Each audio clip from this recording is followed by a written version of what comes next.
Okay, welcome back. It's part number 8, I think it is. Got off of work early again.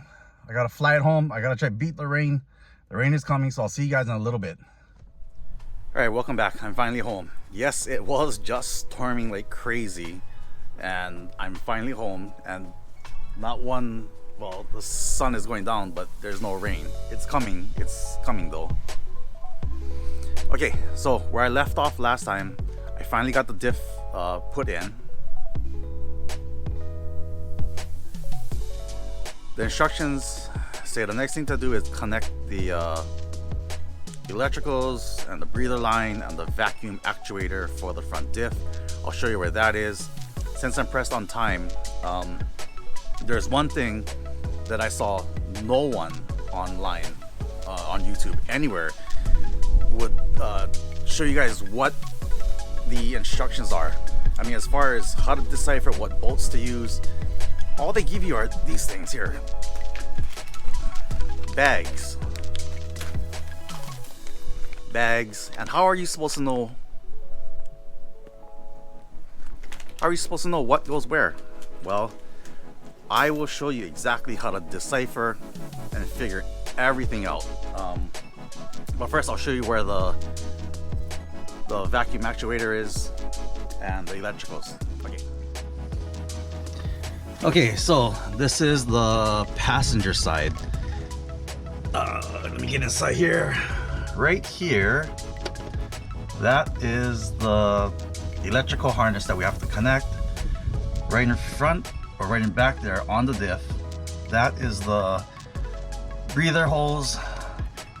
Right there next to it, that is the vacuum line for the actuator.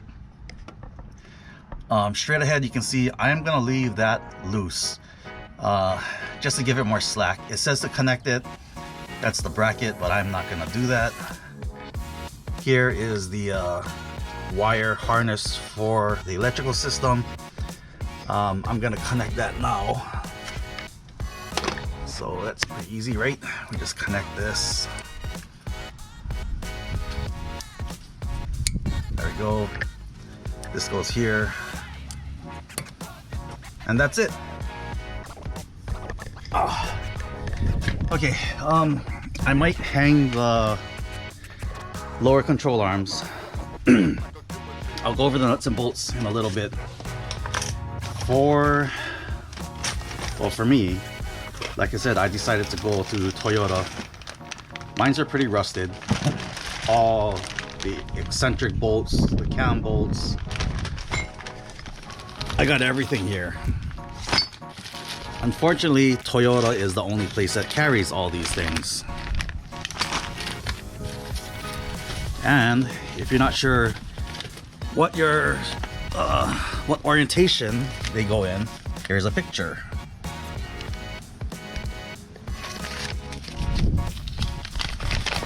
And this is everything from Toyota. So you can see the orientation. Super windy. The storm is coming. Okay, we left off on the instructions. So anyway, in the very beginning, I went through the whole parts list. Every single bag I opened, I checked off to see what nut there is. Well, how are you supposed to know the difference between a M10 and a 1/4 20 by 3/4 5/16 lock washer, 7/16 bolt, 1/2 inch by 13 by 4 inch hex bolt? So I'll show you how to determine all of that. Whoa. First, where do we leave off? Okay, we cut all that. The diff is in. That's in. Drop down brackets in. Now the pictures do not coincide with the numbers, so you need to pay attention to that. Each figure 20, and it'll tell you what figure to look at. This one says C figure 21. That's down here. Okay, so this is where I left off. I'm on step number 26. I installed the factory hardware for the rear portion of the diff. Now it just says to install factory lower control arms using stock alignment bolts and hardware. Leave loose. Great. So this is what it's gonna look like. We're gonna install that. I do have new lower control arms, like I said. The price is only about $60 or $80 difference for a whole brand new set. So I opted to get a brand new set. I needed to change the bushings anyway. I didn't want to deal with any problems later on, any vibrations, any misalignments. So let me grab, oh, one other super important thing.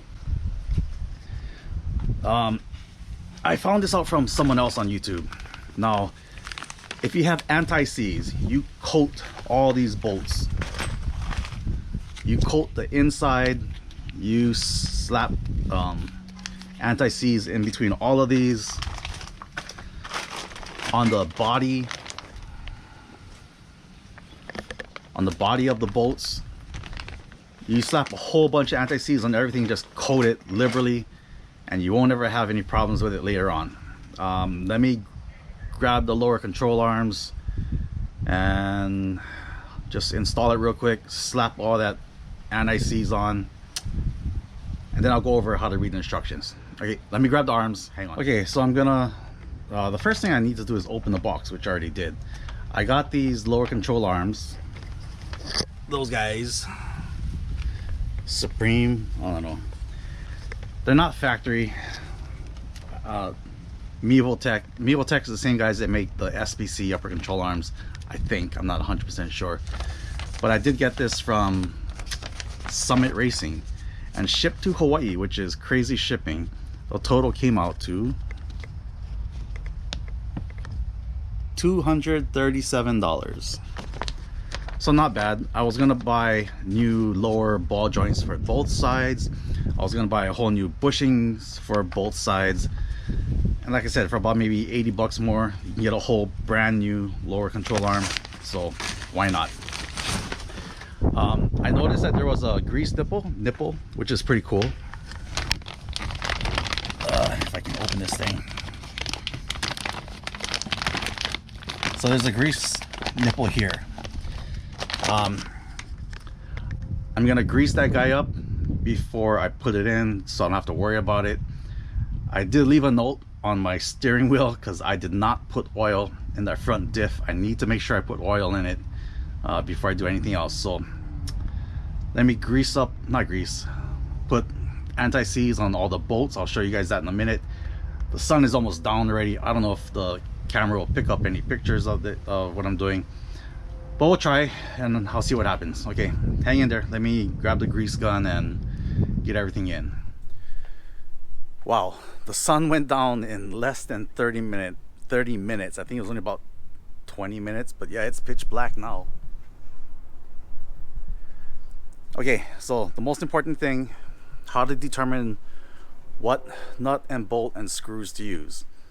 No one has, from what I've seen, no one has showed how to determine it. So real quick, simple tools, well, maybe simple.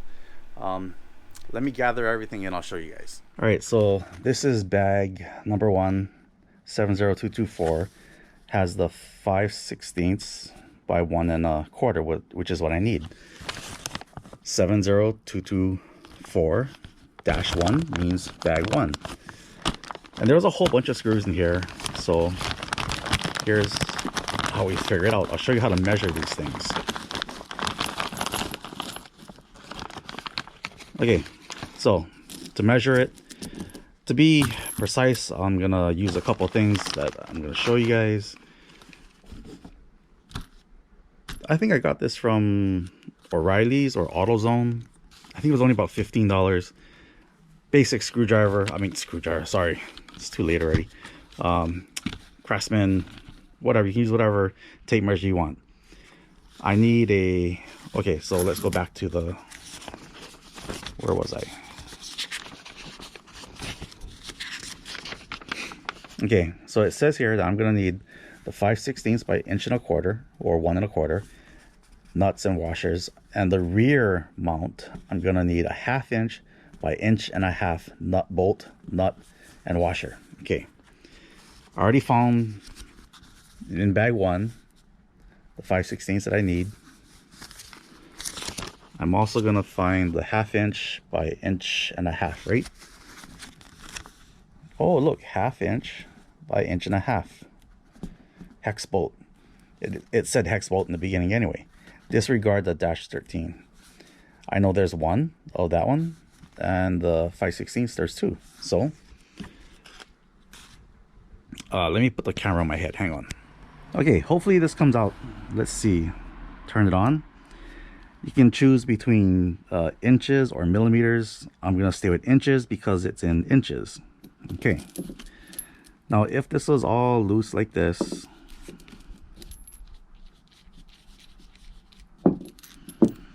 okay, so let's do the first one. 5/16 by 1.25 inch. I'll show you guys a real easy way. Okay.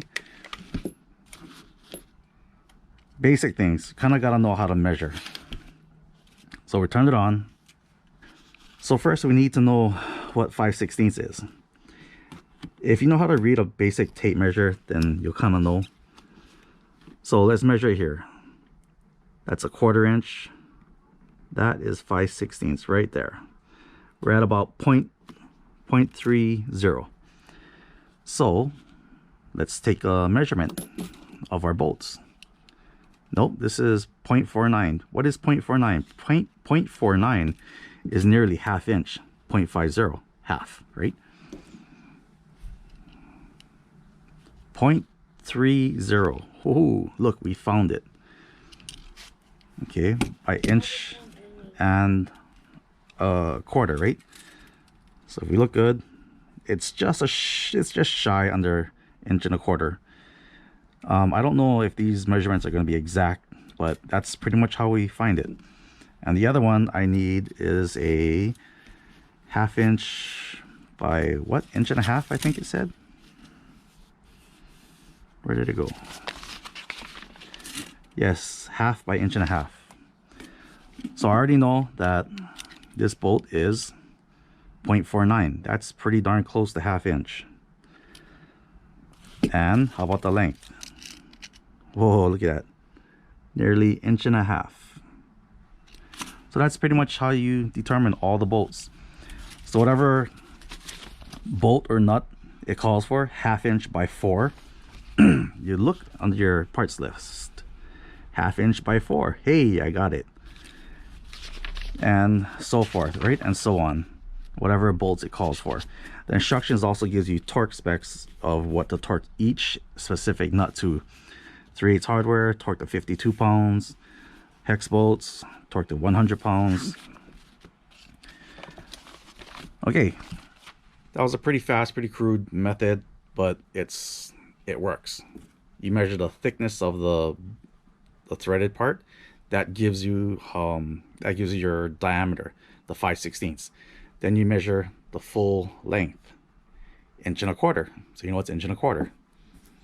The thickness of the bolt is 1/2 inch. So this is my 1/2 inch bolt by 1.5 inches. And that is the same for all the bolts, whether it's 1/2 inch by 5 inches, 1/2 inch by 6 inches, 3 inches. So that's why I went through the whole list and checked out every single one. And I kept everything organized in the bag that it was in. And I went through my whole checklist with a highlighter, checking off every single thing. Be diligent, check off everything. It'll save you a ton of headaches in the end. Okay, well, that's it for tonight. I'll continue this hopefully tomorrow morning before I go to work. So I'll see you guys in a little bit. All right, good morning. It's the next day. It was raining like crazy last night. The wind was just blowing crazy. It's still drizzling a little right now. I'm gonna see how much I can get done before I go to work and see where I left off. So let me grab my instructions, see where I left off, and get going from there. Okay, it is super windy. I'm sorry if the audio is picking up all this wind. I am still stuck on number 27 that says to install the factory lower control arm.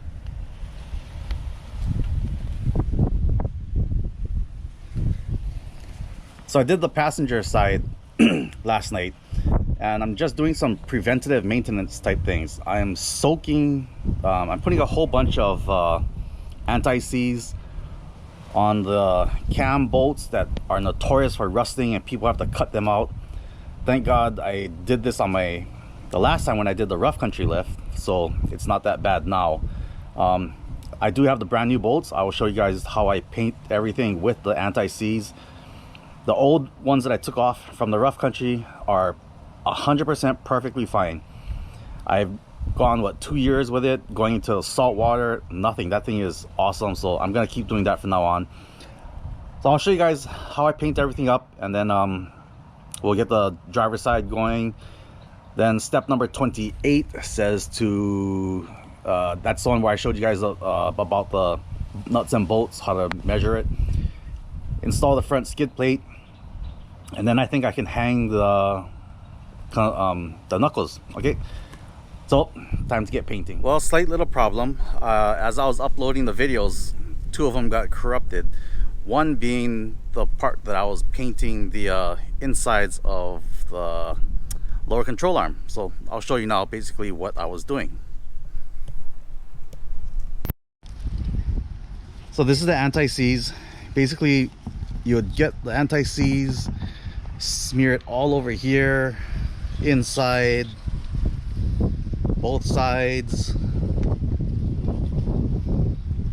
smear it all inside,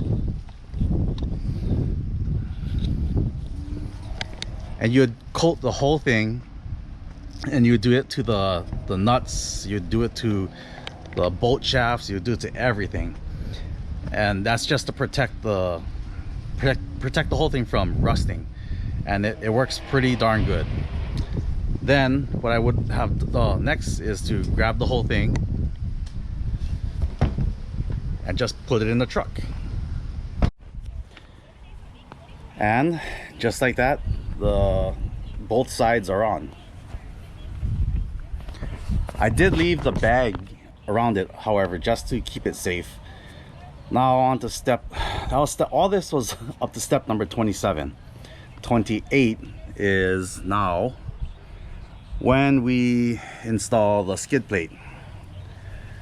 So let me grab the necessary bolts that it says to install the skid plate, the 5/16 by 1.25 inch and the 1/2 inch by 1.5 inch. Let me grab those and get that on. The other video that got corrupted was the part that I put the skid plate on, and it was just 3 bolts, so that was easy.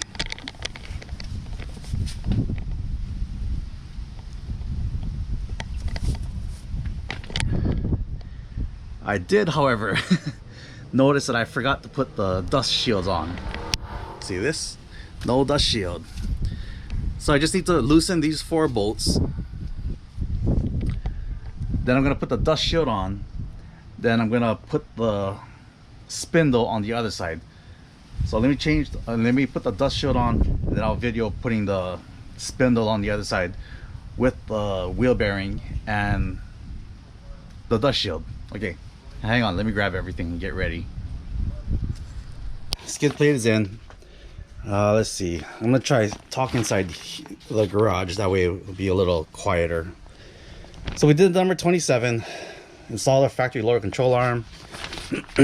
Step number 28, we put in the skid plate.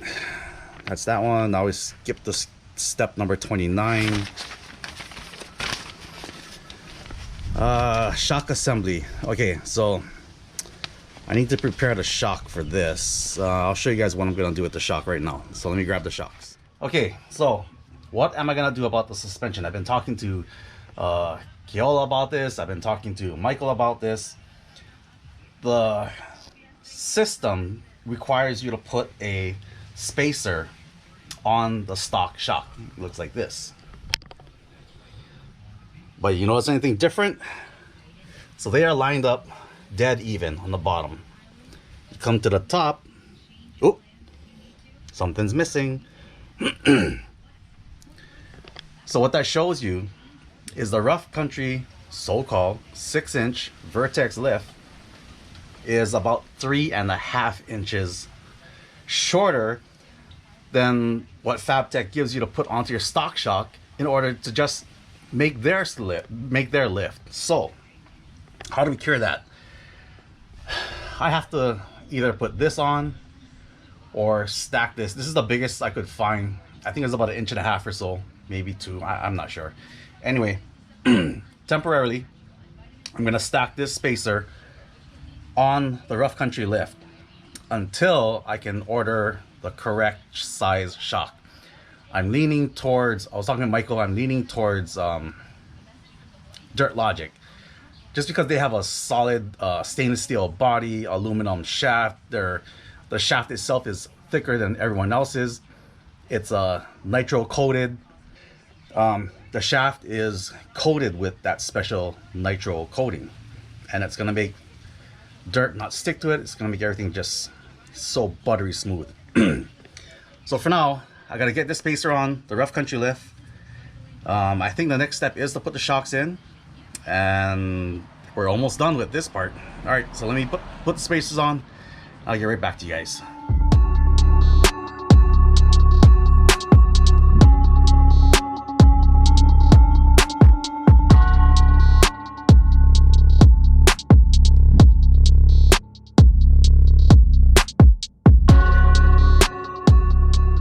Okay, the shock is prepped.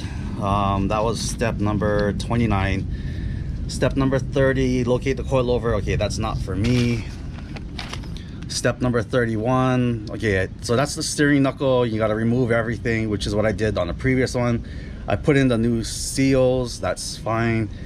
The dust cover is the next to be cut, and then torque the hubs back on to about 100. Okay, so this is from the rough country lift when I did it. According to Fabtech, I need to cut more. So that's what the angle grinder is for. I'm gonna cut a little further down here and come across to both sides. All right, let me get cutting, and then we can finally start putting things together.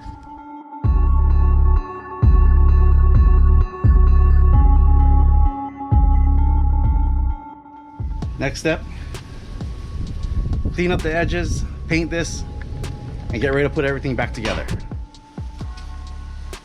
All right, so while the dust shields dry, I guess I was supposed to have installed the shocks. So let me install the shocks, and then I can put the axles in, because now I have the lower control arms in. That'll support the weight. Once I put the shock in, it'll support the weight of the axles. And I'll try to put a link to my other video of the axle modification that I did. Okay, time to put in the shock, mount everything up, and start getting the knuckles and the hubs back on.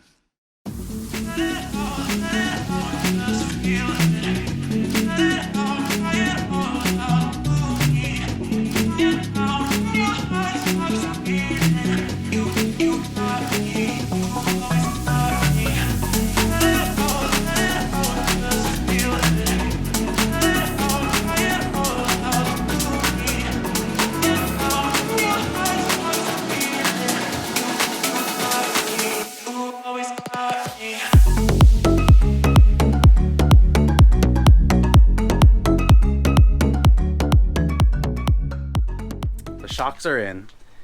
Next step is to, okay, let's take a look and see how we did. Let me turn this around. Okay, what did I do? Okay, we're on 31. 31 says to,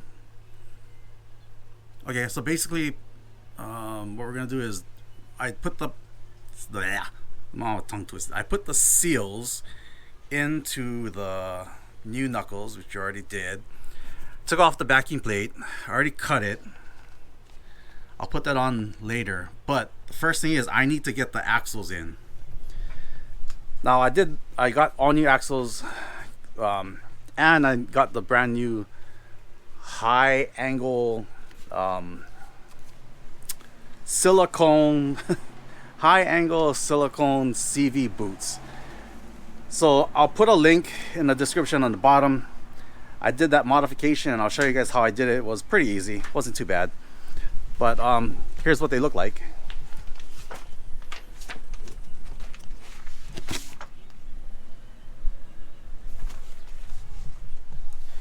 Your factory ones should already be in there. I decided to take mine out and change it. Let me pop these guys in, let me oil it, put it in, and then I can put in the steering knuckle, and that should be good for today. I'll see you guys in a little bit. Let me get these guys in.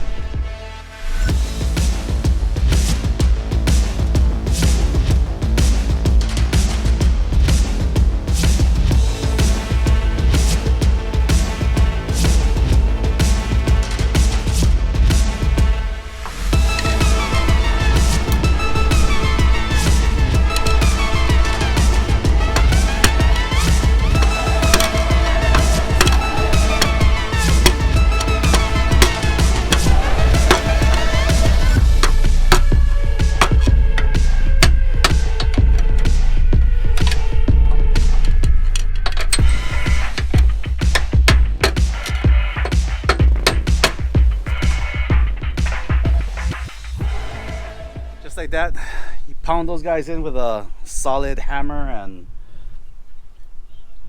one of these things. I gotta do the other side, the driver's side, then I can hang the knuckles.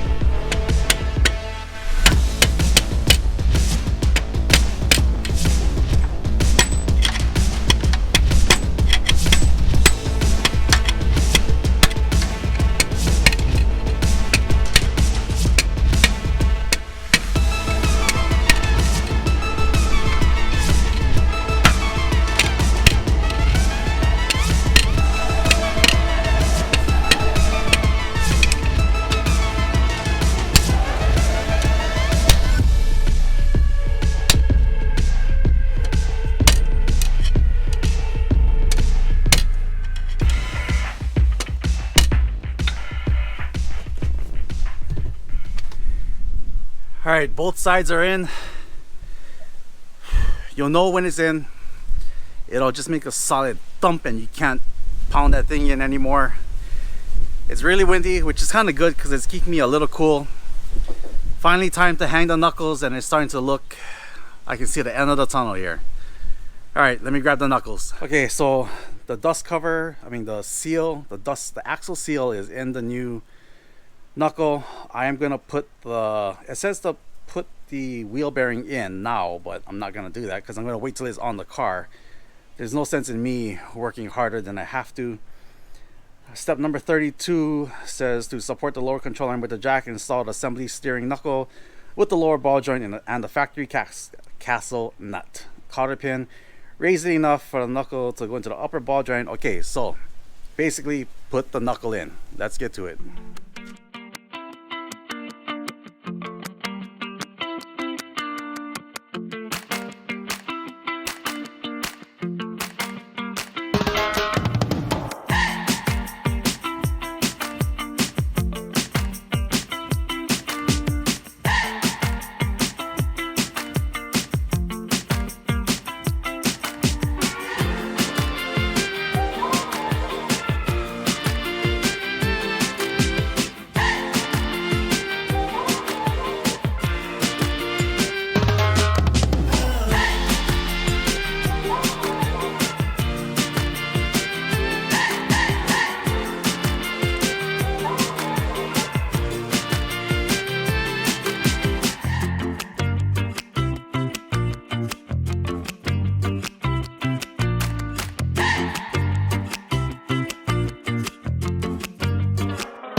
All right, so passenger side is on, driver side is on.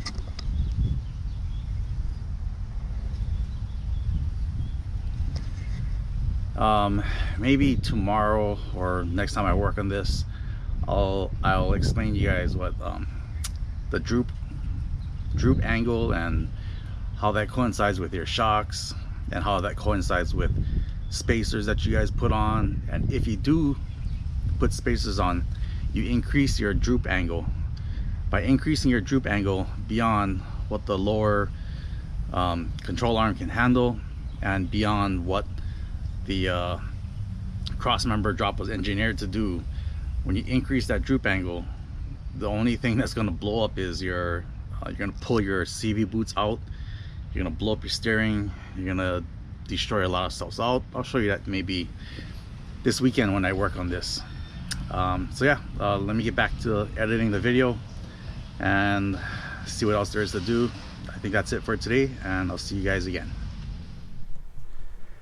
Okay, I hit my 2-hour time limit. I'm done for today. I need to clean up, shower, and go to work. This is pretty much what it's going to look like.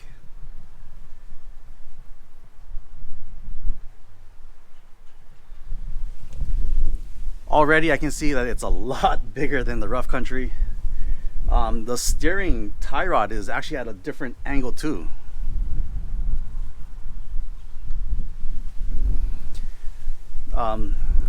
The tie rod for the steering is actually going to be a little bit more level. The rough country was pointed down, but that's because I had put a spacer in it to try to get the 6 inches of lift. Wait until you see what I got for the tie rod end. I'm not going to use the factory type tie rod end. I'm not even going to use the one that was provided in the kit. I do have something that's bigger, stronger, way better. You guys might want to switch it out when you see it also. So yeah, I'm done for today. Time to get cleaned up, shower, get to work. Hopefully I can work on it on Sunday. We'll see, weather permitting. Until then, thanks everybody for sticking around and checking out the video so far. Thanks for bearing with me. I'll see you guys on the next one.